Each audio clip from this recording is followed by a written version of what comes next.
اور اس کے بارے میں کوئی شک نہیں ہے کہ اس سورت کی ابتدائی 5 آیات نبی اکرم صلی اللہ علیہ وسلم پر نازل ہونے والی پہلی وحی تھی، اس لیے کہ اس قدر مستند روایات موجود ہیں بخاری میں، مسلم میں، مسند احمد میں، ترمذی میں، کہ جس کو رد کر دینا ہے، جن کو قبول نہ کرنا، میں سمجھتا ہوں بہت بڑی جسارت کی بات ہے۔ لیکن بدقسمتی یہ ہے کہ چونکہ ایک وہ واقعہ بالکل انہونا سا تھا، لہذا بعض حضرات نے اگرچہ اس کی تردید نہیں کی، جو ہمارے سلف سے تفاسیر چلی آ رہی ہیں اس میں سے کسی کو اٹھا کر دیکھ لیجئے، یہ واقعہ جو ہے پوری تفصیل کے ساتھ موجود، جیسا کہ میں نے عرض کیا صحائح ستہ کی اکثر کتابیں وہ ہیں کہ جس میں یہ واقعہ جو ابتدائی 5 آیات نبی اکرم صلی اللہ علیہ وسلم پر نازل ہوئی، جو پہلی وحی تھی حضور پر جو نزول ہوا جس کا، اس کا ذکر موجود ہے۔ حضرت عروہ بن زبیر رضی اللہ تعالی عنہ، میں خاص طور پر بخاری کے واقعے کا آپ کے سامنے جو ہے وہ تذکرہ کر رہا ہوں۔ یہ حضرت عروہ کون ہیں؟ یہ حضرت عائشہ صدیقہ رضی اللہ تعالی عنہ کے بھانجے ہیں، گویا کہ حضرت عائشہ حضرت عروہ کی خالہ ہوئیں، تو انہوں نے بڑی تفصیل کے ساتھ حضرت عائشہ صدیقہ رضی اللہ تعالی عنہ کی زبانی وہ واقعہ بیان کیا، اور اس کی تمہید کچھ اس طرح تھی کہ حضرت عائشہ فرماتی ہیں کہ نبی اکرم صلی اللہ علیہ وسلم پر وحی کے نازل ہونے سے پہلے متعدد روایات ہیں کہ جس میں آپ کو رؤیائے صالحہ اللہ تعالیٰ نے دکھائے،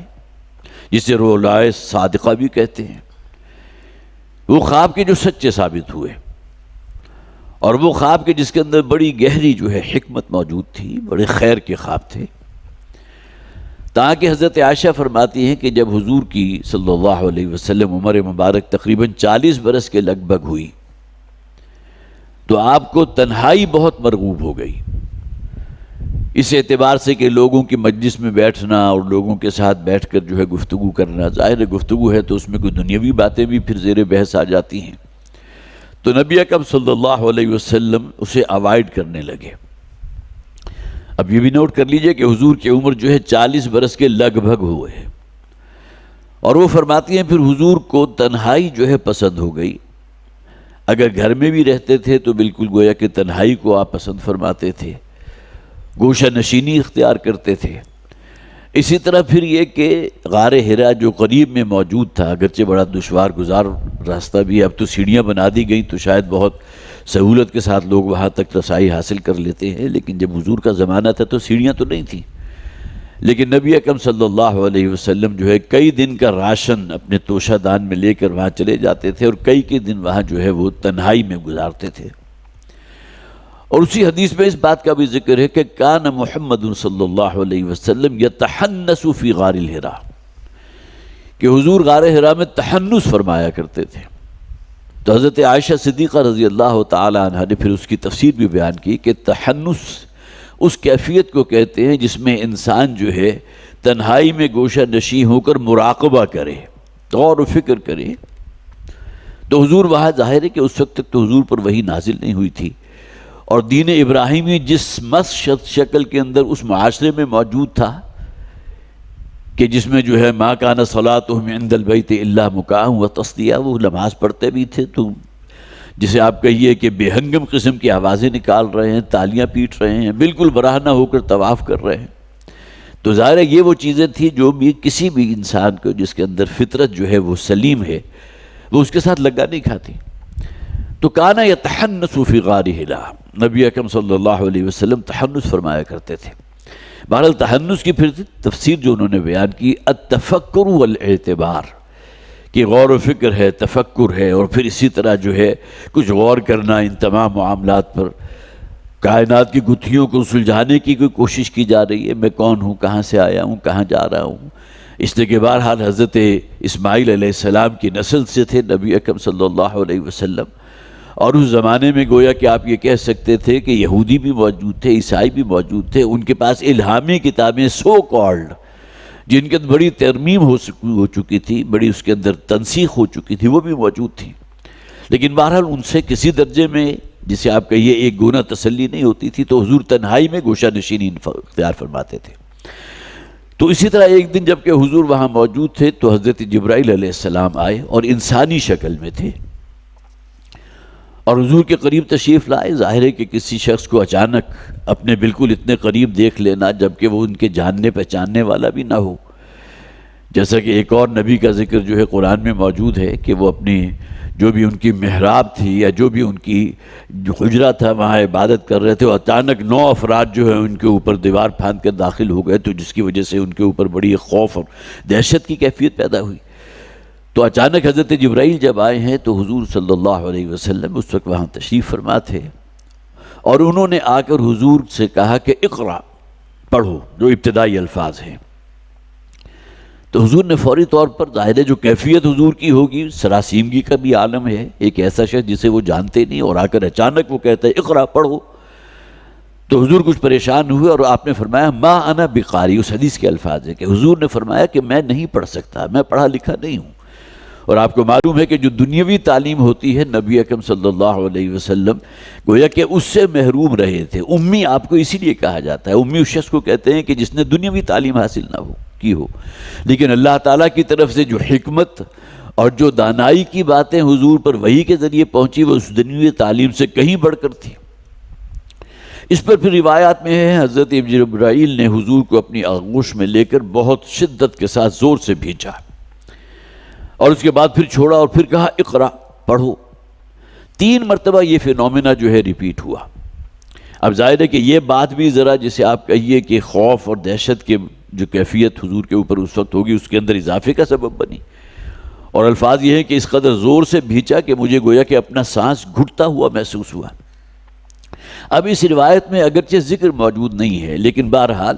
یہ بات جو ہے از خود ثابت ہو جاتی ہے کہ حضرت جبرائیل علیہ السلام کے پاس کوئی تختیاں تھیں یا کوئی بھی ایسی شے تھی جس پر کچھ لکھا ہوا تھا، ورنہ اگر کوئی شخص کسی ان پڑھ سے بھی کہے کہ تم پڑھو اور مراد یہ ہے کہ جو میں کہتا ہوں اس کو ریپیٹ کرو تو کوئی مشکل کام نہیں ہے، لیکن کسی لکھی ہوئی تحریر کو پڑھنا جو ہے وہ ظاہر ہے کہ وہ صرف وہی پڑھ سکتا ہے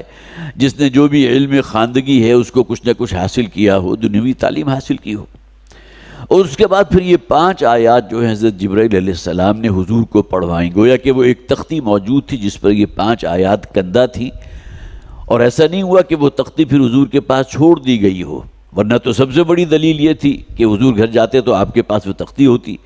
فوری طور پر میرا ذہن منعطف ہوا حضرت موسیٰ علیہ السلام کی طرف، کوہ طور پر جب تشریف لے گئے تھے تو اللہ تعالیٰ نے جو 10 کمانڈمنٹس ہیں، جو احکام 10 ہیں، جو تورات کی بنیاد بنتے ہیں، وہ تختیوں پر لکھی ہوئی صورت میں حضرت موسیٰ علیہ السلام کے سپرد کیے تھے، جس کا ذکر قرآن حکیم میں بھی موجود ہے۔ جب وہ واپس لوٹے ہیں اور پوری قوم میں سے اکثر و بیشتر لوگ وہ تھے جو سامری جادوگر کے، جسے آپ کہیے کہ اس کے پریشر میں آ کر یا اس کی ترغیب کی وجہ سے انہوں نے بچھڑے کو اپنا معبود بنا کر اس کی پوجا پاٹ شروع کر دی تھی، تو بڑی شدید غضبانی کیفیت طاری ہوئی حضرت موسیٰ علیہ السلام پر۔ تو نبی اکرم صلی اللہ علیہ وسلم جب اس ایک تجربے سے گزرے ہیں تو آپ جب گھر لوٹے ہیں، حضرت خدیجہ رضی اللہ تعالیٰ عنہ گھر میں موجود تھیں۔ تفصیل سے یہ واقعہ موجود ہے، جیسے کہ میں نے عرض کیا نا کہ بعض مفسرین اس نئے دور کے ایسے ہیں جنہوں نے اس واقعے کو درخور اعتنا سمجھا ہی نہیں،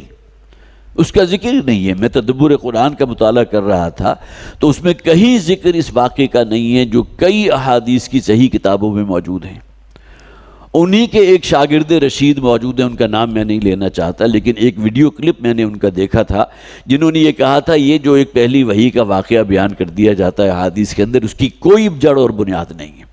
بلکہ غالباً الفاظ ان کے یہ تھے یہ ڈرامہ ہے کہ جو لوگوں کو دکھا دیا گیا، جبکہ گویا کہ اس کی آڑ میں جو مستند ترین کتابیں احادیث کی ہو سکتی ہیں اس کی نفی کر دی گئی، جبکہ اس کو قبول کرنے میں کوئی شے جو ہے رستے میں رکاوٹ نہیں ہے۔ اللہ تعالیٰ کو جو ہم مانتے ہیں کہ جو چاہے وہ کر سکتا ہے، تو نبی اکرم صلی اللہ علیہ وسلم پر اگر آغاز وحی اس اعتبار سے اس انداز میں ہوئی ہو تو اس کو قبول کرنے میں کیا تعمل ہے، لیکن بہرحال چونکہ اپنی طرف سے کوئی نئی چیز لانی مقصود ہوتی ہے، اور بہرحال جن کے بھی وہ شاگرد رشید ہیں تدبر قرآن کا، جیسا کہ میں نے ذکر کیا، اس کے اندر سرے سے اس واقعے کا ذکر ہی موجود نہیں۔ بہرحال حضرت خدیجہ رضی اللہ تعالیٰ عنہ نے حضور کو، چونکہ گھر میں موجود تھی آپ کی اہلیہ حضرت خدیجہ، تو وہ بھی کچھ پریشان ہوئی۔ حضور نے جو ہے وہ کچھ کپاہٹ کی آپ کے اوپر طاری تھی، اس لیے کہ پہلا تجربہ تھا اور بالکل انوکھا تجربہ تھا۔ بہرحال پھر حضرت خدیجہ جو ہے نبی اکرم صلی اللہ علیہ وسلم کو اپنے چچا زاد بھائی ورقہ ابن نوفل کے پاس لے گئیں۔ یہ تورات اور انجیل کے بڑے ماہر اس کا علم رکھنے والے تھے، اور الفاظ یہ آتا ہے کانا یکتب التورات فی العبرانیہ، انہوں نے عبرانی زبان سیکھی ہوئی تھی اور تورات جو عبرانی زبان میں تھی اس کا مطالعہ کیا کرتے تھے۔ تو حضرت ورقہ ابن نوفل جو حضرت خدیجہ کے چچا زاد بھائی تھے، انہوں نے پھر کئی کوسچنز کیے حضور سے، اور بالآخر انہوں نے کہا کہ یہ تو وہی ناموس ہے جو موسیٰ پر نازل ہوا تھا۔ گویا کہ جو بھی انہوں نے تورات کی تعلیم، وہ اصل میں بعد میں پھر وہ عیسائی ہو گئے تھے، اور اسی بنیاد کے اوپر پھر وہ گویا کہ ان کا ایمان جو ہے وہ بائبل پر، تورات اور انجیل پر ہو گیا، اور اسی گویا کہ سیناریو میں حضرت خدیجہ رضی اللہ تعالی عنہ جو ہے وہ حضور کو لے کر ان کے پاس گئی تھی، اور انہوں نے تصدیق کر دی تھی کہ یہ وہی ناموس ہے جو حضرت موسیٰ علیہ السلام پر نازل ہوا تھا۔ اس لیے کہ جیسا کہ میں نے عرض کیا، حضرت موسیٰ علیہ السلام کو بھی الواح اور تختیاں دی گئی تھی، اس کے اوپر احکام کندہ تھے۔ اسی طرح نبی اکرم صلی اللہ علیہ وسلم پر جو پہلی وحی نازل ہوئی ہے تو وہ گویا کہ کسی تختی کے اوپر لکھی ہوئی شکل میں تھی، جسے حضور کو پڑھوایا گیا تھا۔ اقرأ باسم ربک الذی خلق، خلق الانسان من علق۔ حضرت خدیجہ نے حضور کو بڑی تسلی دی، آپ تو یتیموں کی جو ہے وہ جس سرپرستی کرنے والے ہیں، غریبوں کی مدد کرنے والے ہیں، اور آپ کے جو بھی اخلاق ہیں اس کے اوپر کہیں کوئی انگلی نہیں اٹھا سکتا۔ اللہ تعالیٰ آپ کو ہرگز ضائع نہیں کرے گا۔ یہ جو تجربہ ہوا ہے، اللہ تعالیٰ اس سے یقیناً خیر ہی برآمد کرے گا۔